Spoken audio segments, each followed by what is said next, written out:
Galileo Galilei. How his death shaped the world.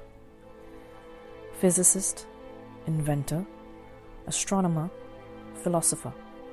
He would later be known as the father of modern science, but only after his death. In fact, more than 200 years later.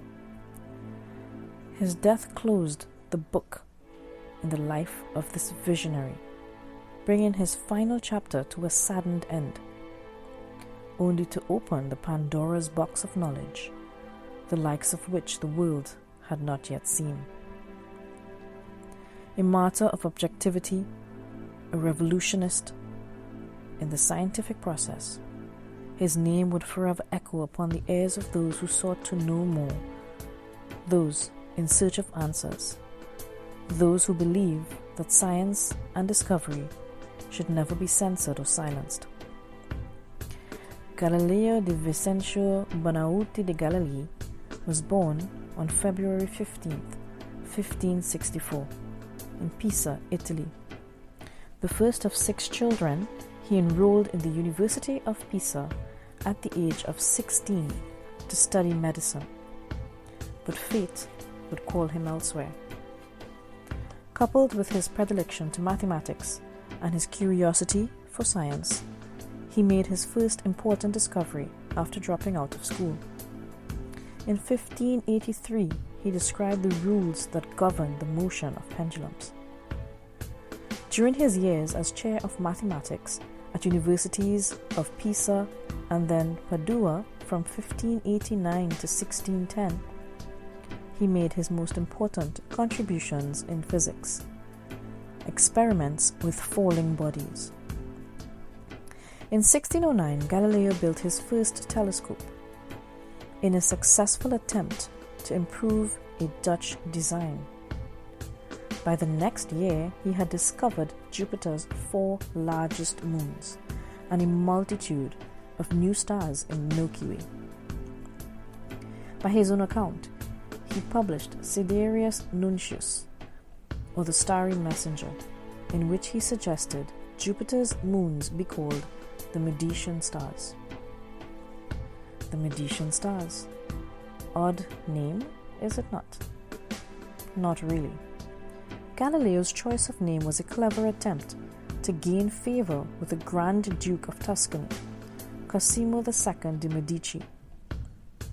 The House of Medici was one of the most influential families in both the financial and political arenas, with its origins dating back to the 13th century Florence. There, the family's support for arts and humanities transformed Florence into the birthplace of the Renaissance. Impressively, the Medicis produced 4 popes and have been married into many European royal families. It seemed that Galileo's attempt was successful. Not only did the Starry Messenger make Galileo famous in Italy, but Cosimo II appointed him as philosopher and mathematician to the House of Medici. This offered Galileo a platform for declaring his work freely. However, Galileo's observations contradicted the accepted view of the universe, the Aristotelian view. Both scientists and theologians alike had widely accepted Aristotle's geocentric theory, in which the heavens orbited the earth and the earth stood still.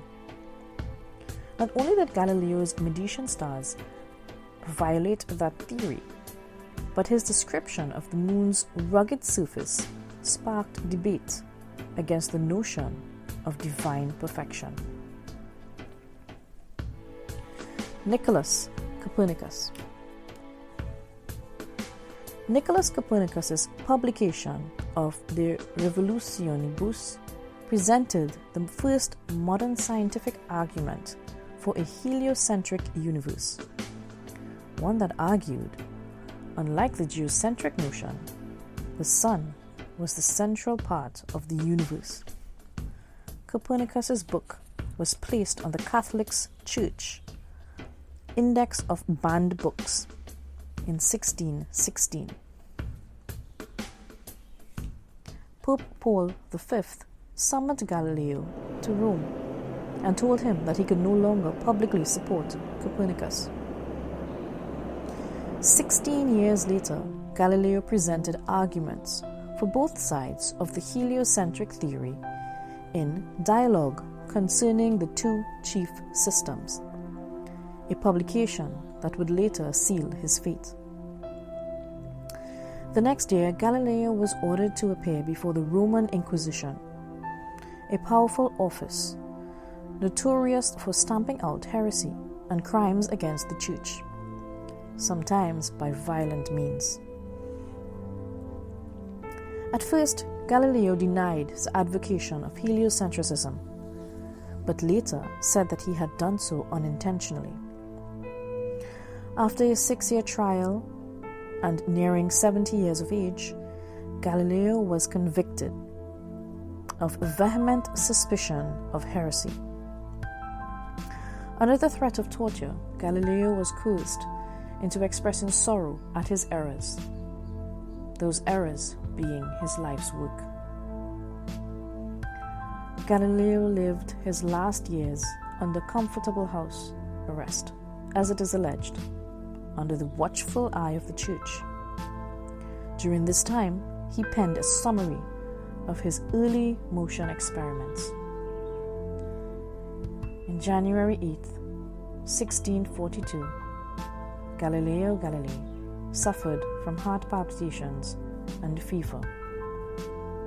There, in Arcetri near Florence, Italy, at age 77, the father of modern science died.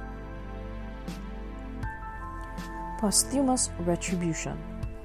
In 1744, Galileo's Dialogue Concerning the Two Chief Systems was removed from the list of banned books by the Catholic Church.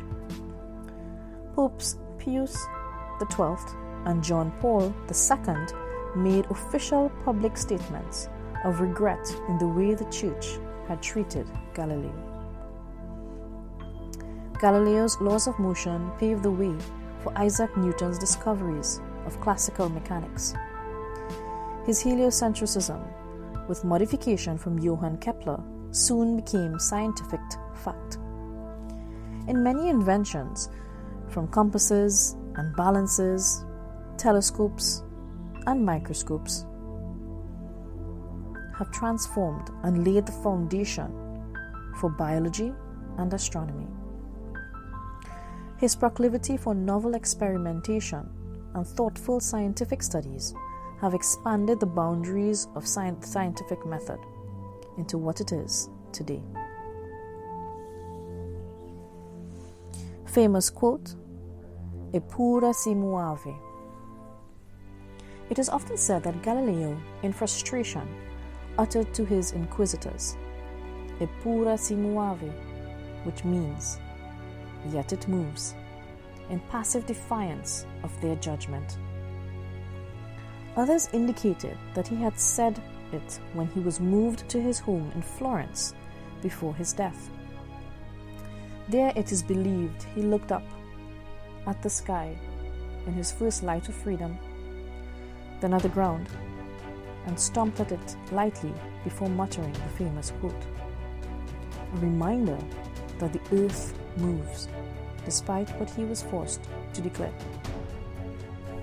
In spite of what one may think or believe, Galileo's words and his forced silence are relevant today in our current unsettling times. Times in which, centuries later, science is once again under attack from bodies of power. Like Galileo, scientists are silenced and ostracized for their work that are also deemed as false. Galileo's work to revolutionize the scientific process has no doubt made him a martyr of objectivity. His intellectual defiance was only publicly recognized centuries after his death. So whatever you believe, now, more than ever, those words mean something. For once there is objectivity, mankind advances. Whether we deny it or not, remember those words. A gentle reminder that one man, in his quest to be heard, was silenced. Silenced till the day he died. That one man taught the world what it can never unlearn. That one man, in his unjust punishment for speaking the truth, still moved the earth. Eppure si muove